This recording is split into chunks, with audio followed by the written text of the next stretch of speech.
Čau kutilové. Tak dneska tady mám pracovní LED světlo, parksideácký, jak jinak. Pořídil jsem si ho do dílny, protože ta stará zářivková prostě skoro vůbec nesvítí, takže se s tím nedalo pracovat. Má to 49 W,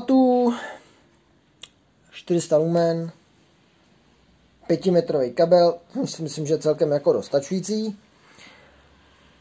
A má to jednu takovou vychytávku, že to umí UVčko přepnout na UVčko. Takže když si chcete udělat diskotéku, nebo spíš potřebujete řešit detekci nějakého úniku kapaliny, třeba chladící kapaliny, tak si tam kápnete kontrast a krásně si to pak nasvítíte a vidíte, kde to utíká. Jsem na to zvědavý, jak moc to UVčko bude svítit, jak moc, jako, jestli vůbec to bude nějak jako mít smysl, a taky samozřejmě, jak bude svítit to samotné světlo. Takže to zkusíme v zasnutý garáži, koukneme se na to, jak to vypadá, vybalíme to z krabice a tak. Takže jdeme na to. Takže nějaký návod, má to IP20 ochrana, také to vypadá. Vidíme, který asi ty boky možná budou, ty kraje budou svítit klasicky jako světlo. A ty středy asi budou UVčko. Tady je přepínání, takový pidi-midi vypínač, přepínač. Kabel vypadá kvalitně, celkem žádná kulatej.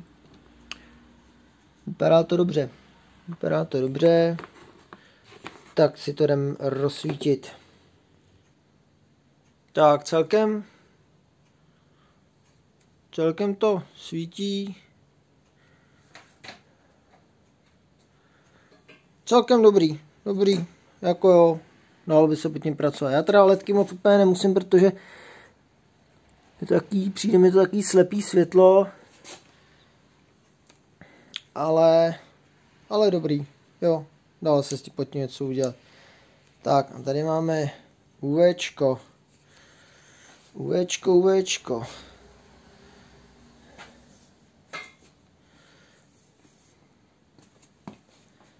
Tak, já tady mám někde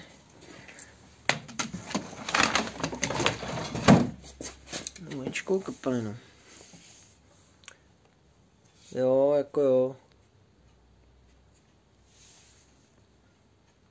Tohle je zhruba z půl metru. Z metru.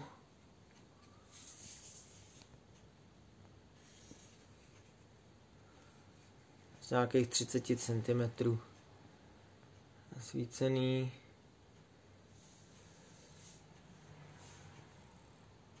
Jo, jako jo. Můžeme ještě zkusit.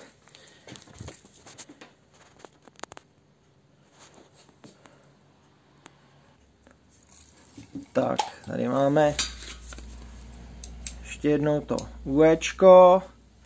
Jako není to úplně silný. Není to úplně jako sláva.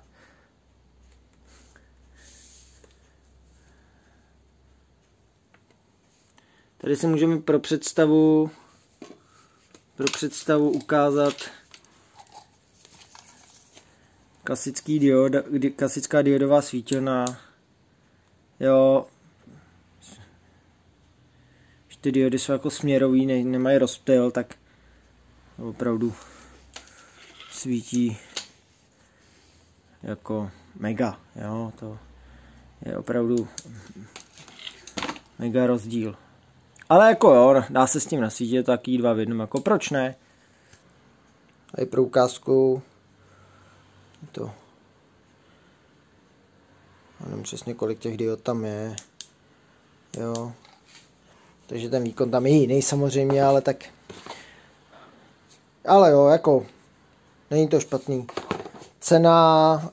Cena tuším, já už to mám v chvilku na dílně, 300, myslím, že stálo to světlo. Takže jako proč ne? Asi to nějaký smysl to má. Takže to je všechno. Parkside dělácký světlo, ledkový, pracovní. Takže mějte se u dalšího videa, budu se těšit. Čau.